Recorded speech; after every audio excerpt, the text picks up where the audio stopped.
This Torah class is brought to you by TorahAnytime.com. Baruch haba and welcome everyone to a special edition of All Parsha on Parshas Vayishlach, the Baal Haturim on Parshas Vayishlach. This week we'd like to focus on one short comment of the Baal Haturim, and I think this will open up for us a new vista of understanding of Yaakov Avinu's encounter with Esav. The pasuk says, Yaakov Avinu was mispalel, Hatzileini na miyad achi miyad Esav. Please save me, Ribbon Shalom, from the hand of my brother, from the hand of Esav. Says the Baal Haturim, Hatzileini na miyad. Rashi Tevois, Haman. This is a remes, says the Baal Haturim, to Haman, who would come to try to smite Klal Yisrael, Eim al banim, like the pasuk says, Tafen Hashem.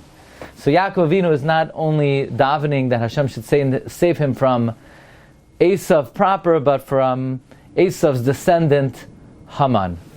So that's very interesting. Why specifically at this juncture is Yaakov Avinu being mispalel that Hashem should save us from the Yitzhara of Haman? Amazingly, the Medrash says that when Yaakov Avinu sees Esav coming, the lashon of the Bereshis Rabbah, Parsha Ayin Hey Ois Yud Gimel, is Ba'oisa Shah Nasa Yaakov Es Einav Vera Es Esav Shuba Mirachak. At that time, Yaakov Avinu raises his eyes and he sees Esav coming from the distance. V'tala Einav Lamarim. He then hangs his eyes heavenward. Bacha Ubikesh Racham L'nei HaKadosh Baruch Hu. He cries and he asks Hashem for mercy. V'shama Tfilasai. Hashem hears his tefillah. V'hivtichai. And he assures Hashem assures him, Shemashiv Mikol Tzaroisav, in his chus, Shenemar, Yancha Hashem Yom Tzarois, Agav Hashem, Elokei Yaakov. So Yaakov Avinu looks out into the distance and he sees Esav coming. What does it mean that Yaakov looked out into the distance? Does it mean literally Yaakov looked into the far off distance and he sees Esav coming from afar? Furthermore, many of the Mepharshim ask, why was Yaakov so scared? Yaakov's a very strong person. Yaakov comes to the well. There were 3 burly shepherds there. They couldn't budge the stone. And Yaakov flicks it off like a bottle cap. So Yaakov just wrestled with an angel. So he wrestled with an angel. Why is he scared about Esav?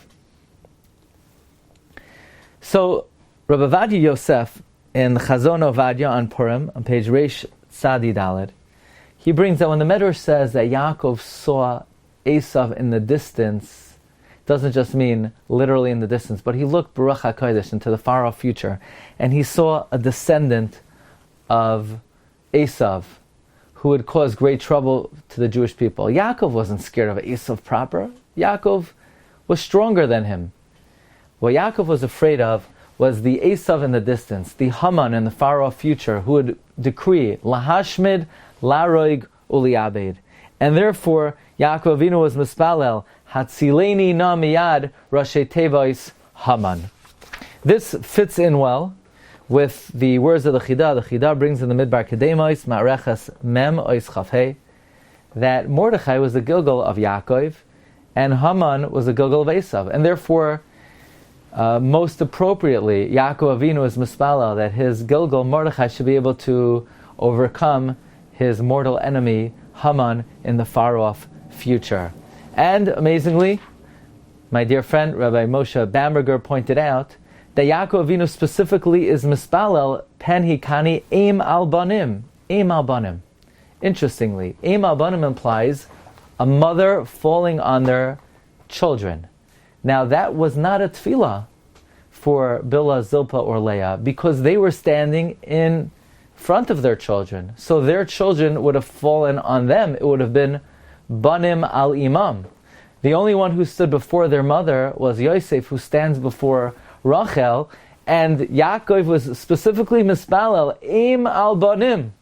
Eim al banim, I saw in the Sfas Emes, the banim refers not only to Yosef, but to Binyamin as well.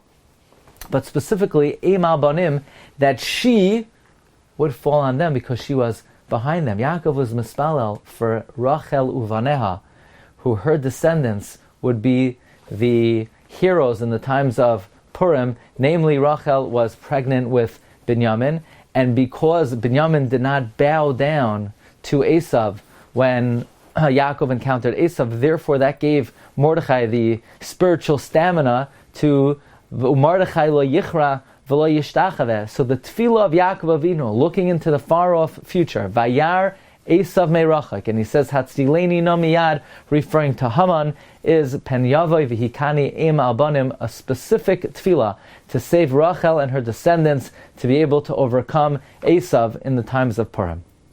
With this background, that the encounter of Yaakov and Esav was, so to speak, the predecessor, the Masei Avos Siman Labanim, to the future story of the encounter of Haman and Mordechai, this gives us a new understanding in why Yaakov Avinu was afraid. Vayira Yaakov ma'od vayetzer lo, Vayira Yaakov shema yehareg. He was afraid lest he be killed. Vayetzer lo, he was distressed. Shema yahareg acherim, lest he kill others. And we've said a number of times. And what we're saying now is written up in our humble Sefer Al-Kadeh Meir Anini, in the chapter on Rav Meir and Purim, Parak Chavav, that Yaakov Avinu, when he was afraid, when he was distressed, Vayetzel Shema Yahareg Acherim, the Maharal asks in the Gur Aryeh, just say Shema Yahareg Esav. And Bechlal, why was he afraid lest he kill Esav? Esav was coming to kill him. Yaakov Avinu was merely defending himself. There's a halacha, Haba lahargacha hashgeim v'hargai. So there's a Dvar Torah, a Vart, a drush, which is so widespread and found in so many Sfarim that really span the full gamut of Sifrei Yisrael, that the Kloisenberger Rebbe says, Ha'olam oimer, everybody says this pshat, that the Acherim refers specifically to Rav Meir. Rav Meir, as the Gemara says in the end of Horios, was dubbed Acherim by the Nasi, by Rosh Shimon Gamliel. Rav Meir was called Acherim because of a certain episode that occurred.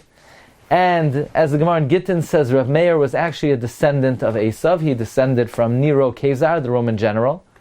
And therefore Yaakov Avinu was afraid if he would kill Esav, then Rav Meir would never be able to come out, and Klal Yisrael would be bereft without Rav Meir. But it's so beautiful that if Yaakov Avinu's encounter with Esav was the pre-enactment and the portent to the Purim story, it's so appropriate that in this context Yaakov Avinu was afraid, Shema Yaharog Acherim, lest he kill Rav Meir. Because Rav Meir actually is the foundation of the miracle of Purim. How so? Some Sofer writes in the Taras Moshe and elsewhere, Parshas Tetzaveh, that what is the miracle of Purim? What is the salvation of Purim? What are we commemorating? That Hashem saved us? He always saves us.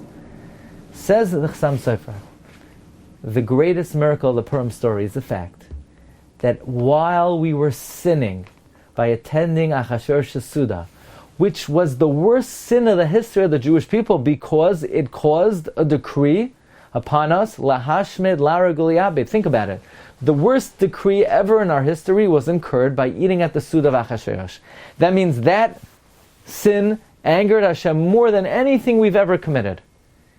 But at that very moment, while we're sinning, God is already setting the table and orchestrating events that Vashti should be invited, and she should refuse, and Esther will be chosen to put into the palace the shliach to ultimately save the Jewish people. Says the Chassam Sofer, that means even while Klal Yisrael is committing the worst possible sin, Hashem's love for us is unaffected. His love for us is so strong that at that very moment, He's paving the way for our salvation if we do tshuva. Indicating, says the Chassam Sofer, the shita of Rav Meir, bein kach ubein kach nikra banim. Which means that the miracle of Purim is the miracle that no matter how low we sink, Hashem's love for us is unwavering. Demonstrating for all time, Shitas Rav Meir's famous Shita in Kedushin Lamed Vav, Bein kach ubein kach nikra banim, that whatever we do, however low we fall, we are always the beloved children of Hashem. Therefore, in this context, As Yaakov Avinu is approaching Esav, Vayar Esav meirachak, he sees Esav in the distance, meaning he sees the Purim story. He sees Haman, and he davens Hatzileni Namiyad, and he davens Penyavi Kan Emal Banim, trying to save the descendants of Rachel Imenu. Yaakov Avinu, though, is very afraid, because the whole miracle and salvation of Purim is meyusad, is based on Shitas Rav Meir, and therefore Yaakov Vayetzer Loi Shema Yaharoig Achirim. That's why specifically at this juncture of time, Yaakov Avinu was concerned lest he kill Esav, which would mean that Rabbi Meir would never come to the scene. This week's Haftarah is Parshas, is the Navi Ovadia, where we read about the downfall of Edom. Amazingly, in the Gemara in Sanhedrin Lamed Tesam Beis, the Gemara tells us that Rav Meir said Ovadia was a convert from Edom, and because he's a convert from Edom, God selected him to prophecy about the downfall of Edom. Says Abar Benel in Ovadia, it's not a coincidence that Rav Meir is the one to uncover the fact that Ovadia was from Edom. Who better than Rav Meir, a descendant of Edom himself, would know about the origin of Ovadia Hanavi? So may we see the fruition of this week's Haftarah, the downfall of Edom. We should be Zoicha va'alu Moishiyim b'Har Tzion lishbait es Har Esav v'hoisa Hashem Hamalucha. V'haya Hashem Hamalucha. Wishing everyone a wonderful rest of the week in Parshas Vayishlach. Shabbos Parshas Vayishlach. Haba Aleinu L'Tova. You've just experienced another Torah class brought to you by TorahAnytime.com.